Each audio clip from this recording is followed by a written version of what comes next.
Sometimes you need to give up.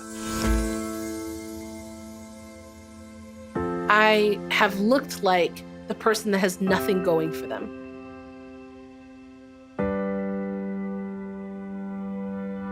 I went for a very long time. I stayed in that dark place of just self-hate, shame, guilt. Sometimes you need to take your hands off the control and the anxiety and get out of the car, take a breather.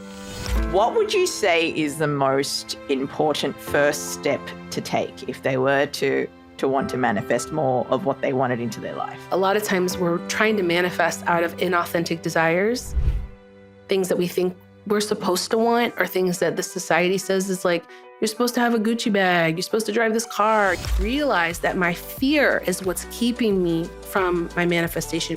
I really think that manifestation is a process of expansion. People think they're supposed to be manifesting year round. No, it's like a flower. You don't bloom year round. You're not supposed to be manifesting all the time. And all of that gave me enough strength and courage to be like, fuck it. So let's just go for it. Even if you have this kind of wisdom that the journey does not end, you don't get to a certain place where you're like, all right, done. Now I'm a perfect bitch. You start to notice the changes that are happening or the little hints that the universe is telling you you're on the right path. This is what manifestation is.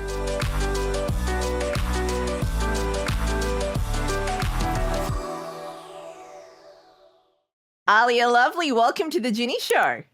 Thank you so much for having me. I'm so excited to talk to you. You know, when you told me your name was Alea, my first introduction to Alea was in my early 20s. It was a little lesbian bar in Melbourne, Australia that we used to go to on Thursdays. I don't think you're named after that lesbian bar. No. Just clarify. I think I was born before the lesbian bar. Yeah. You never know. You never know. Yeah. I just wanted to clarify that off the bat. What I love about this conversation we're about to have is I love this topic of manifestation because there's different teachings, different flavors about how to manifest, how we can be present to manifest more. But I want to start with just like my journey from Alea Bar in Melbourne to where I am now in New York.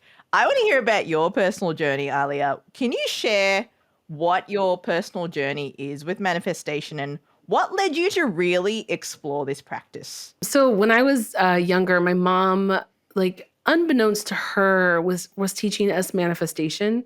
I grew up a really religious Christian background. She would kind of tell us, if you pray for it because you're a child of God, God will give it to you. You just have to wait. And she would do this thing where she would talk about favor. And because you're a child of God, you have favor. So would tell us to expect differently than what we saw on the outside. And since I grew up in a minority in a white school and things like that, and it's even though it seemed out of our reach, she'd be like, no, you have favor, so you should expect it, And I think that she didn't know that she was giving that to me at the time, but it was in the foundational building blocks of me thinking and deciding that, no, I should have that, or I should try that, or nothing being very much out of my reach. My father, additionally, he was always very good about being very positive. We'd almost get in trouble for saying we couldn't do something. So I was kind of, luckily grew up without thinking that I couldn't do things or couldn't have certain things. And growing up super poor, it was just kind of these little magic instances of exceptions when things would happen for us. That would be really surprising. For instance, I wanted to get into this really expensive college, private school. And I was like, there's no way that we can afford the school, not unless I get a lot of financial aid or, something else. I had really, really good grades. I was a very good student, but I'm dyslexic and we didn't know at the time, and ADHD and all that, really difficult time taking tests. And so I would always get a really low score. So I go in and they're like, we don't accept anyone below a 25 ACT. And my mom was like, just keep, the faith alive. And I got stung by a bee in the orientation at this school. I'm allergic to bees. And so there was the swelling and the anaphylactic response. And they had to stop their orientation to get me out of there, get a paramedic and whatever. So I'm sitting in the back of this, admissions office with all of the admissions counselors paying all this attention to just me. And they really liked me. And they were like, you really want to go to this school? And I had two admissions counselors that were like, we're going to help you get into this school. I just experienced a lot of that magic a lot of my life because I had the idea that I believed that it would happen. And so me later, obviously like writing this book and me deciding that like I don't think law of attraction is a law. I think it's a principle that we can look at, where we're starting from is all different places. Like we are all born in different intersectionalities of identity, privilege, marginalized communities, et cetera. And so we don't necessarily have the same access as someone of privilege, or there are privileges that I have as a person of color and or not as a person of color. Being able to see where you're starting from and know why you're asking for the thing that you're asking for gives us a greater chance of being able to accomplish and or have that thing. It sounds like there were three key things that played out here. One was I guess, the belief in favor. Then there was faith, and then trust. For someone who is just starting out or being introduced to manifestation, what would you say is the most important first step to take if they were to want to manifest more of what they wanted into their life? Yeah. So the first thing is to determine your maxims. Like maxims are your values in life, the things that are important to you, because a lot of times we're trying to manifest out of inauthentic desires, things that we think we're supposed to want, or things that the society says is like, you're supposed to have a Gucci bag, you're supposed to drive this car, you're supposed to be a doctor. Us really kind of dictating and determining like what our true desires are. And that requires us knowing ourselves. Determine your 5 maxims. What are the top 5 things that you know that you need to live a good life? Like for me, at the time, it was, time spent with my family members, having a romantic, loving relationship, being able to travel and have passions achieved, and financial security. And so those were my top 5 things. And so since time with my family was the tip top thing and financial security was the 5th thing, the job opportunities that I might have been getting at the time weren't working out. And I was like, oh, why am I not able to manifest, better, money, or like bigger jobs or bigger guests or whatever the thing was? And it was like, well, my top maxim is time with my family. And that's important to me right now. I was a new mom, and wanting to be very present with my child's upbringing, especially in her formative first years. So it was like being able to acknowledge like this is actually a higher priority for me, and I am manifesting that currently right now. And that's very, very special. So I shouldn't shit myself about not being able to manifest these higher jobs when I have a higher maxim currently occupying my mind. And additionally, I think a lot of times people think they're supposed to be manifesting year round. And it's like, no, it's like a flower. Like you don't bloom year round. You're not supposed to be manifesting all the time. Unfortunately, capitalistic society would tell you the opposite. Like you're supposed to be doing something. Keep going, keep going. You live in New York. I used to live in New York. The energy of like, what are you doing now? What's going on now? Like okay, are you higher now? Okay, what are you going to do next? It's obsessive. And it makes us feel like we're less than if we're not doing something. And we don't observe those time periods of seasons of rest that are necessary in order to continue to manifest. So I think like the first thing is like being able to determine what's important to you, like being able to kind of really take hold and say, these are the things that matter most to me above anything else. And that helps you then create a list of what you'd actually like to manifest, not what you think you're supposed to.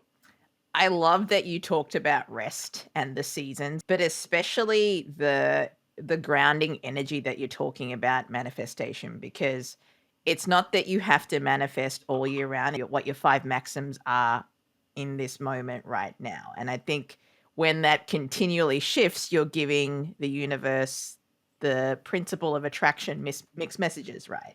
So if you're Right. like, Yeah. yeah, I want this today, I want time with my family today, and tomorrow I want money. It's like, yo, what do you want me to do here? I'm not sure what you want me to give you. So that clarity is super important in your maxims.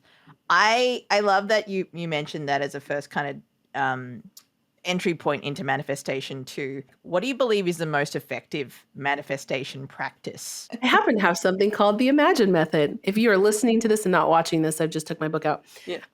So the Imagine Method are the 7 steps that I guide people through, and it's an acronym for Inception. Where are you starting from? Being able to acknowledge where you're at in your life. Like, I'm a new mom and I have a new business. I have this, I have that.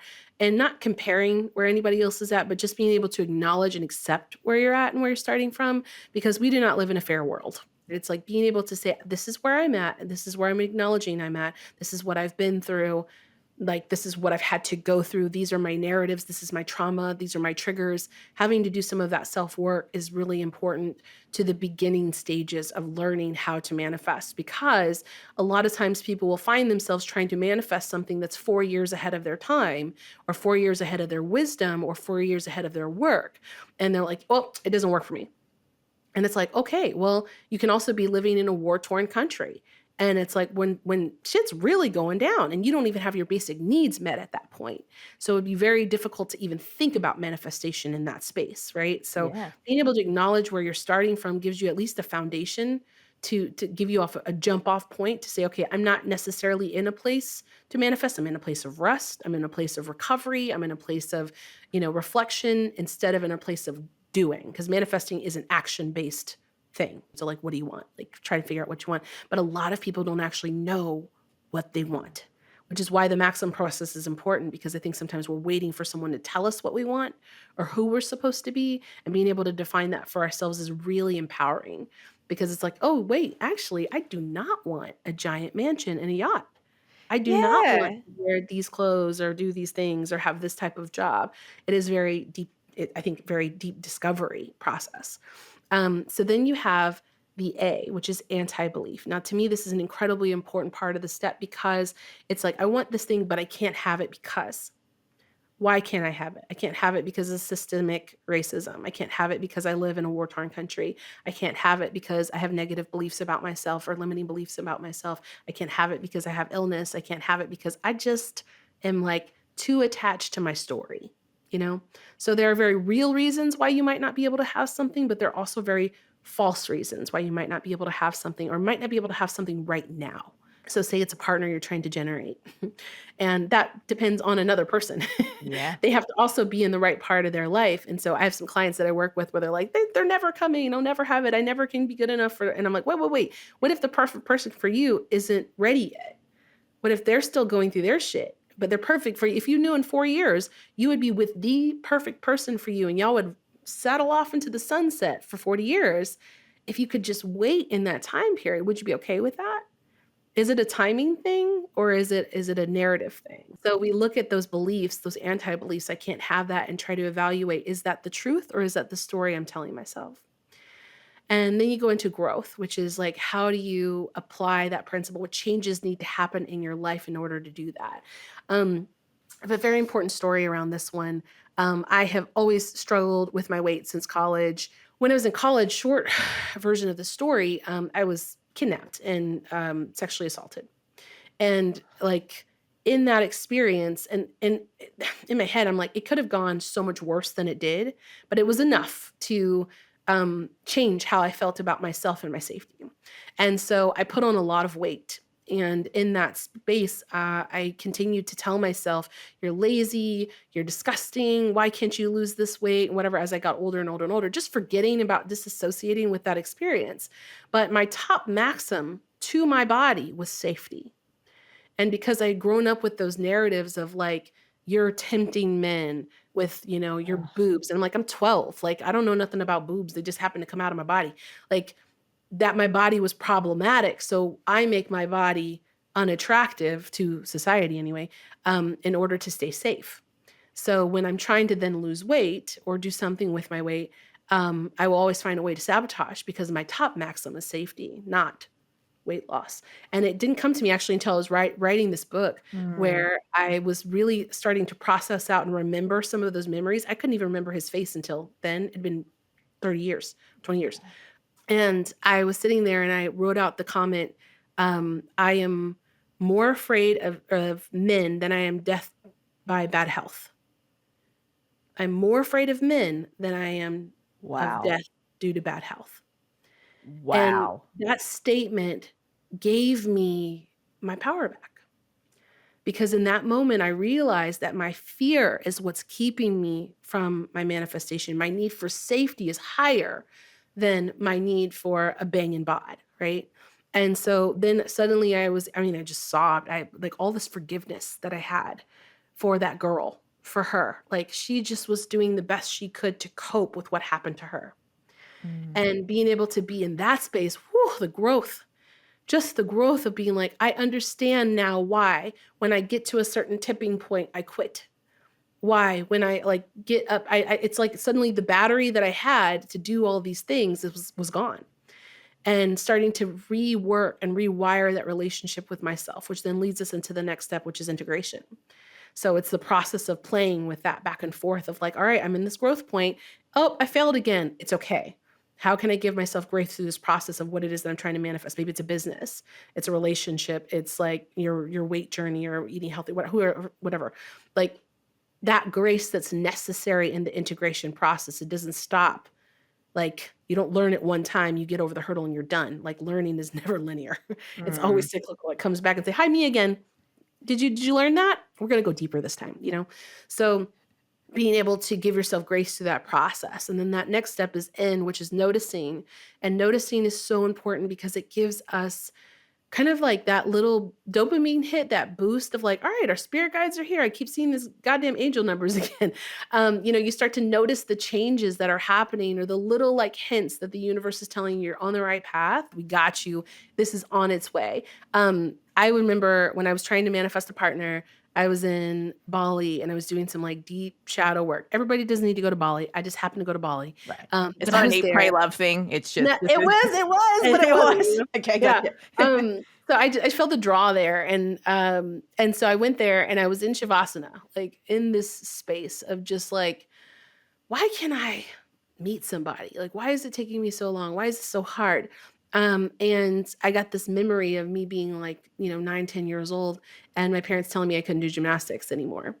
And we were super poor. And I remember my dad telling me, because I got a C in math, and them saying, oh, well, you can't do gymnastics. I was like, that was never the agreement. There was no contingency here. And me knowing intuitively that it was like, this is because you can't afford it. And now it was just an easy way to blame it on me, Yeah. to make it my fault, why we can't do this. So I had determined then, and perhaps an overreaction, but I had determined then that I must do everything by myself. And that made me very hyper vigilant, very independent. And like I won't accept anyone's help or ask for anyone's help because I don't want someone to be able to take it away from me. I want to be able to do it on my own. And that level of like hypervigilance meant that there's no space for anyone else in my life. So I saw that all in that like 2 minutes. And I was like, holy cow. Okay, well, I'm ready. I'm ready to ask for an equal and capable partner. I'm ready for that to open up to me. And I met my husband 4 months later. So it was bananas how quick that happened. And that leads us into expansion. And I really think that manifestation is a process of expansion, a process of us discovering who we are as people. And then we start that process all over again. But a lot of times people get what they want and they don't find that they're happy. They get what they want and then they're like, sweet. And then it's like cool for like 5 minutes and then they're on to the next thing. And it's like, what happens once we get what we want?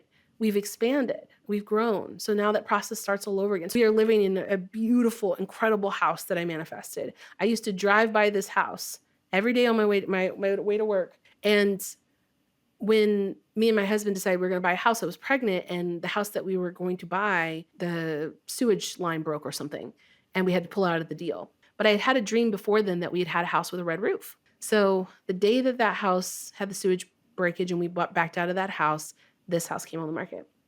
And Wow. I was like, I opened it up. It had a red roof. So we came here, and there was a man who was living. And so we met him, and we talked to him, and we had our kids with us, my husband's kids. And it was so cool because even though we gave them a modest offer and they started getting loads of offers above asking price, he was like, I want that family to have it. And they Aww. chose us. And I was like, this is what manifestation is, right? Right. We get into this house. I absolutely love this house, but me and this house have had some expansion points where Yeah. it's like, this house is too big. Yeah. It's a lot to maintain. Whenever we decide to buy a new house, which may not be ever, but if we do, like, there will be a very different list that I will approach with because I've expanded now. And now I know that I do not like a lot of stairs, and I do not like cleaning up old houses that never look clean in certain areas. There are just ways in which we expand where we figure out more about who we are. And I think that that's the whole manifestation process. Going through trauma myself, I understand the shame that comes with it. I understand that it can really impact how we see safety, also how we feel about love, right? Yeah. Because self-love. How did you go through what you did with the shaming that you experienced? Because it's not easy to pull yourself out of that and into this Yeah. higher state, because when you've been to those dark places, it can be challenging to move out of them. So I'd love to know, what did you do to get to a higher vibration? I think that I went for a very long time. I stayed in that dark place, like of just self-hate, shame, guilt, just feeling like, what did I do? Like that, like what I should have been smarter. I should have done something different. Mm. And it just turned into a life of self-hate. And I think that like when I started my awakening journey, which I hate calling it that, but you get what I'm saying. Yeah. This process of like, what does it mean to come back to self? What does it mean to love myself? And that has not been an easy journey. Like I have learned through how to love myself through what I give to the world. And that has helped me start to raise where I'm at. But then starting to understand that I'm not just as valuable as what I have to offer the world. I'm also innately valuable. And that still been a struggle of being like, okay, I have this like incredible husband who Mm. just doting on me all the time. Oh, you're so beautiful. You're this and that. And I'm like, I don't even know how to take it, because Yeah. it's so jarring and so far from the way I feel about myself. And so that's something I'm still very actively working on. So I think it's important that people know that even if you have this kind of wisdom, that the journey does not end. You don't get to a certain place where you're like, all right, done. Now I'm a perfect bitch and I know everything. Like it's not like that at all. Yeah. Real talk. But I will say that the process of deepening my relationship and self-love with myself has opened my intuition. And the louder my intuition has gotten, the easier it's gotten. I'm in the process of learning how powerful I am. I'm learning right now about money and worthiness and how much I feel like I can pull in versus not pull in and what that means to me. So I was obsessed with this table, like just absolutely obsessed with this table. Really, really wanted this table. It's a marble table. It's gorgeous. It's a $3,000 table that you could buy a car. That is a 2 months of my mortgage. Like just thinking that this is an obscene amount of money to spend on this thing. There's no way in hell I would buy this. I'm not going to do it. That's ridiculous. Talk myself out of it. I'd probably gone back and forth for about 4 weeks, continuing to do this process of looking at it. Oh, I really want it. Trying to find something else, trying to find something cheaper. Facebook Marketplace. Maybe we go to Chicago. We can get this vintage one. No. Coming to the place where I'm like, this is really consuming a lot of my time. So I have this talk with a girl named Sarah Walton. She was on my podcast, very, very knowledgeable about money and things like that. And her talking about worthiness and the things that we're willing to ask for, what we feel worthy of asking for. And I think sometimes a lot of us really struggle with that process of being able to even ask for the thing that we want, because either one, our parents never said we couldn't afford it, or we couldn't have it, or that's stupid to spend your money on, or you'll never have a relationship like that, or whatever the thing is. And what does it mean to blow past that narrative, even with the stupid stuff? I go back, I get ready to do this whole process of, I know I'm not going to buy the table. Yeah. I go to look on it. I dream, I imagine maybe I will do this. I won't do this, the drama. And Yeah. because I was on my phone and I hit pay now to see what the adjusted payments would be, it just bought the table. It was clicked onto my shop app, which has my credit card on it. Wow. And I was like, immediate panic attack, panic attack, right? Like I'm going to throw up because I don't want to spend that amount of money. And I sit there and I can hear my guides, my intuition, whatever you want to call it, say, this is what scarcity feels like somatically. This is what scarcity feels like in your body. This is what scarcity feels like. Feel it. Sit with that uncomfortable feeling of this right here is telling you that money is finite. Money does not exist except in where you can see it, that you are not powerful, that you couldn't make this back in 24 hours, all the things. I mean, I'm very thrifty with my money, but you don't think you deserve the nice one. Like you always go secondhand and you always end up replacing it because it's not the thing you actually wanted. And me going back and forth and saying, this is so stupid. Why am I having to learn this lesson through a table? Like sounds dumb, but them saying, look, feel how it feels in your body. Feel what that feels like. And like, you are not powerless here. You can make that money back in 48 hours. And me being like, can I do that? Is that possible? I haven't done it before. Let's try it. So I get my spell book out, write some spells. I start saying the spells over and over and over. I start feeling real fucking powerful. Yeah. And so I'm not joking. Within 24 hours, that money was back in my account. Just like that. 3 minutes shy of the time period from when I bought that table, that money was back in my account. Wow. And I'm going, this right here. So then my spirit guides were saying, every single time now you walk by that table, every single time you will remember how scarcity feels in your body and how powerful you are. I've been wanting a book deal for 15 years. I've written 3 books in total. Someone came into my inbox. I wasn't even floating anything at the time.